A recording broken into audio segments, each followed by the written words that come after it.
Do we have any art teachers in the audience, current or retired? Denise, yeah? Anyone? Wanda? Great. This is an oldie but a goodie. Maybe you've heard this before. There was a kindergarten teacher once who was observing her children as they were drawing. It was art class, and she would occasionally walk around and observe each child's artwork. And she came to this one little girl who was really working diligently. She was serious. She had a serious look on her face. And the teacher asked her what she was drawing. And the girl replied, "Well, I'm drawing God." The teacher paused and said, "Well, no one knows what God looks like." And without missing a beat or looking up from her artwork, the little girl replied, "Well, they will in a minute."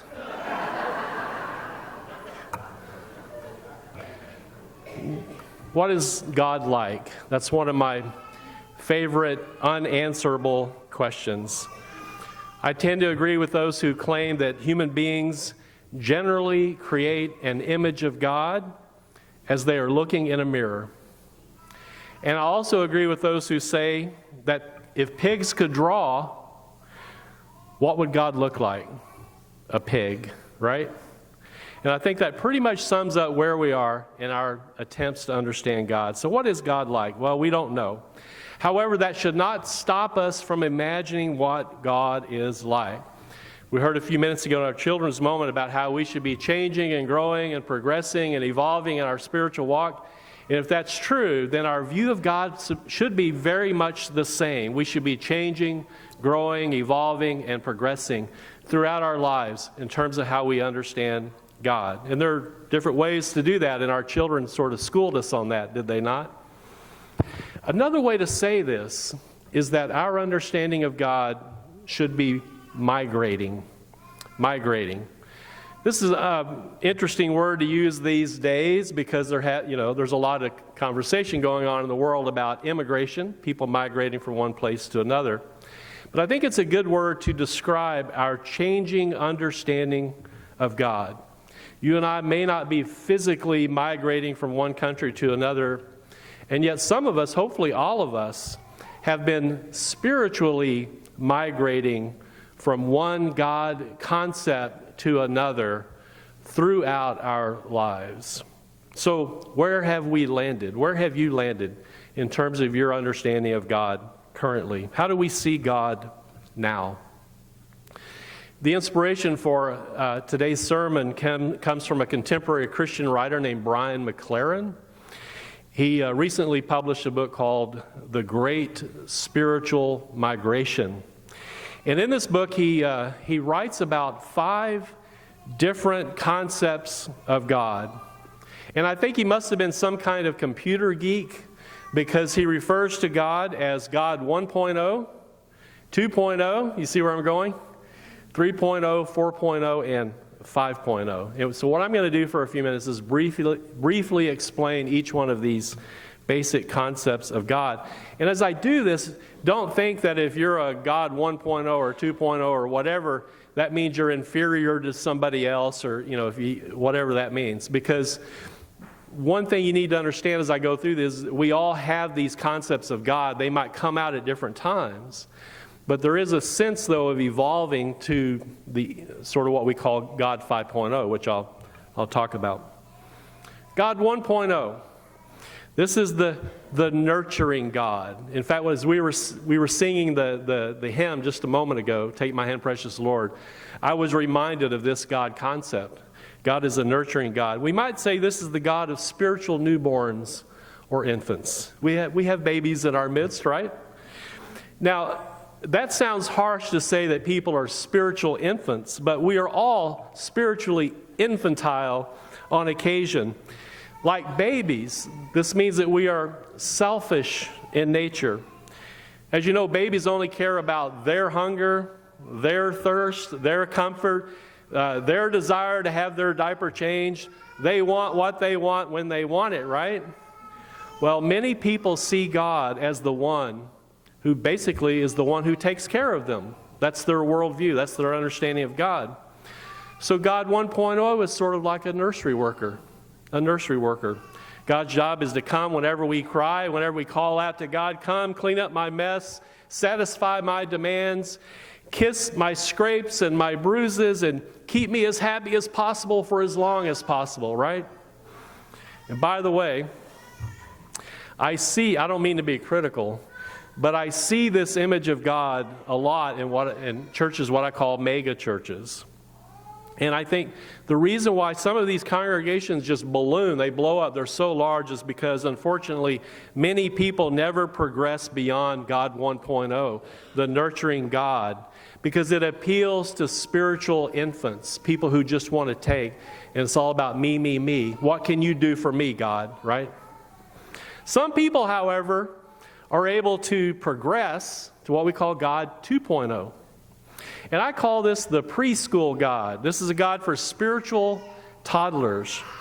As we grow from infancy to toddlerhood, we're still pretty selfish, right? But occasionally a toddler will show a little generosity. It might be taking the Cheerios out of their mouths and offering it back to mommy or daddy who gave it to them.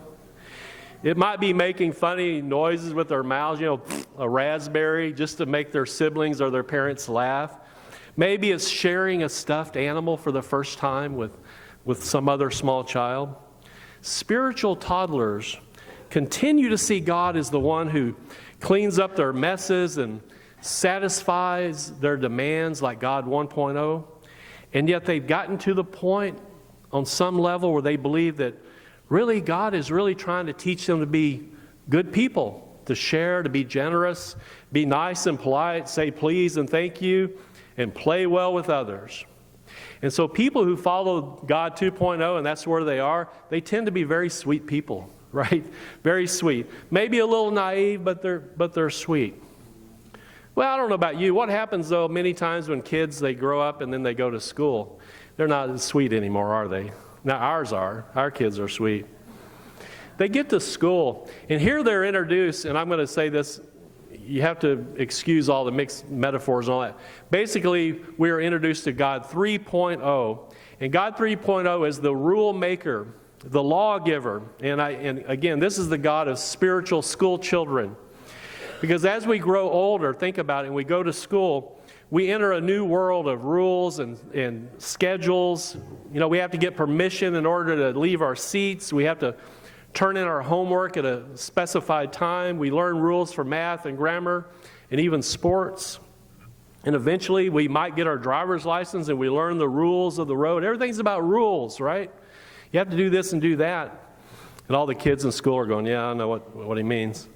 And all the time we're learning about rules, fair play, consequences of behavior, all that sort of thing.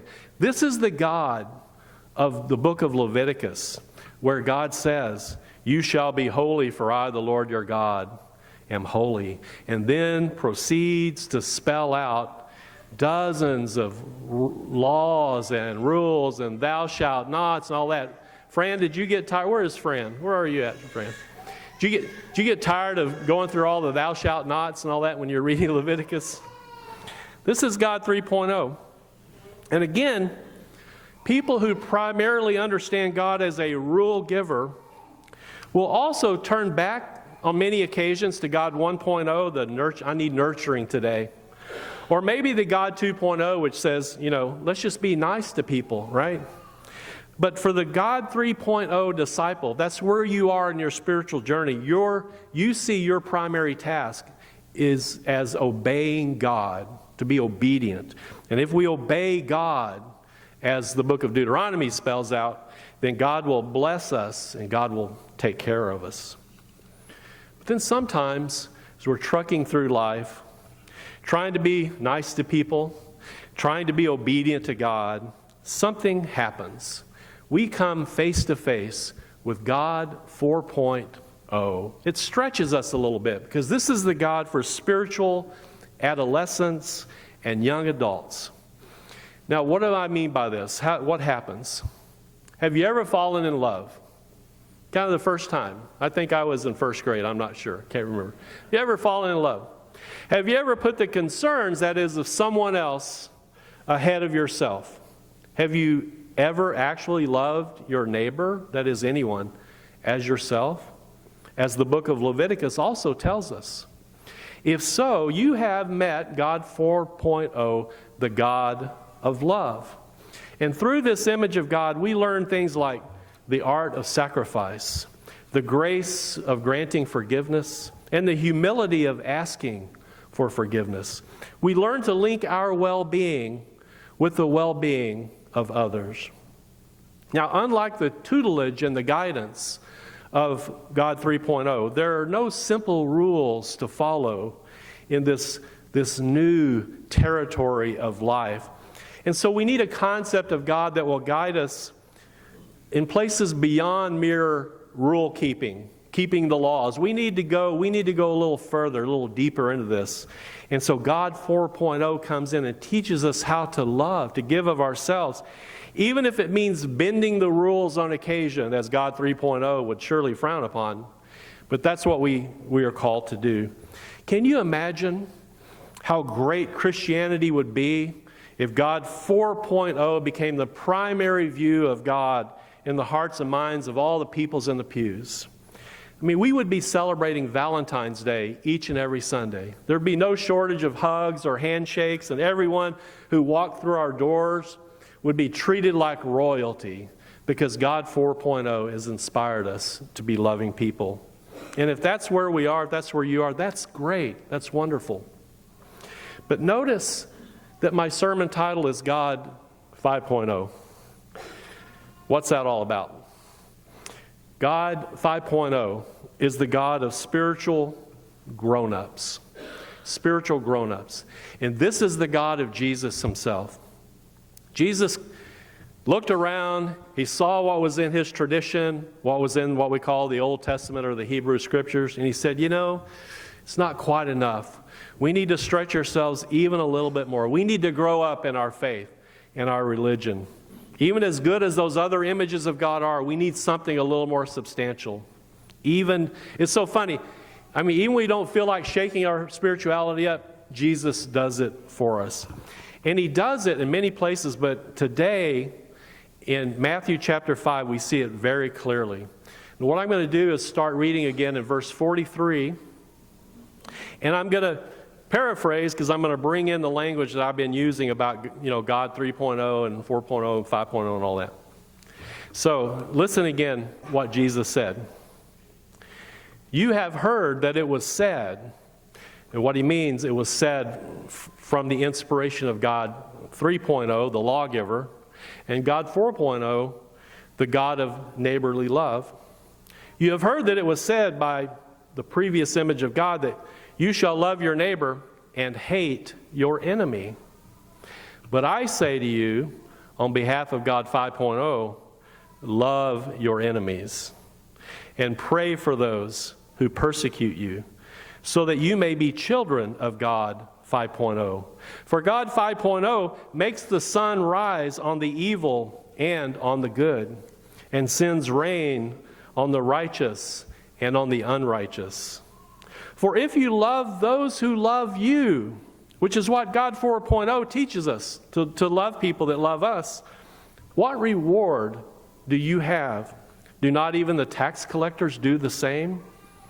And if you greet only your brothers and sisters, which is what God 4.0 teaches us to do, what more are you doing than others? Do not even the Gentiles, those Gentiles, they can't do anything right. Even they do that. Even they love each other and greet one another. And then, in what seems to be a contradiction to the book of Leviticus, certainly an argument with the book of Leviticus, where Leviticus says, be holy as I, the Lord your God, am holy. Jesus said, be perfect, therefore, as God 5.0 is perfect. That's a pretty high bar. Now, all of this is way too much information for one sermon, so I'm going to try to simplify it. God 4.0, as great as that image is for the church, loving one another and loving the people that walk in here and all that, it's not quite where we need to be. God 4.0 has certainly moved us from me to we, but we still haven't got to them. God 4.0, you see, is still more or less what we call a tribal God. This God is our God, the one who nurtures us, the one who encourages us to be good people, the one who guides us through life by giving us rules and laws, and the one who helps us to love our people. But remember, we are spiritual immigrants. And what do immigrants have to do in order to find comfort where they live? They have to learn to accept people in other cultures and learn things about other people, right? They have to open up a little bit. As well as the people that let them in, they have to do the same. We are spiritual immigrants. According to Brian McLaren, we are migrating toward a view of God that doesn't have borders and boundaries and checkpoints and fences and walls and all that. No one is deported. No one is seen as an outsider, an alien, illegal. This is God 5.0 we're talking about. Now, I don't have time to go any deeper than that, but I just wanted to introduce you to this notion of God 5.0, because I believe this is the God that Jesus was intimate with. This is the God Jesus knew. This is the God that moves us to a place in our spiritual walk and understanding that is really unfamiliar to us in many ways. Now, to help us get a better glimpse of God 5.0, let me conclude with a quote from Brian McLaren's book, The Great Spiritual Migration. We need God 5.0 to emerge, a God of the inclusive we, the God not just of us, but of all of us. Only a bigger God can unite us and them in an inclusive identity that is not limited to a tribe or a nation, and I would add a religion, but that extends to all humanity. And not just to all humanity, but to all living things. This is where it gets tough, right? And not just to all living things, let's stretch it a little more, but to all the planetary ecosystems in which we share. He said, we need to migrate to a grown-up God. Okay, I may not have drawn a picture of God as well as that young girl did in the story I told. But if your soul migrated just a little bit as you were listening to this, then you might be heading toward God 5.0.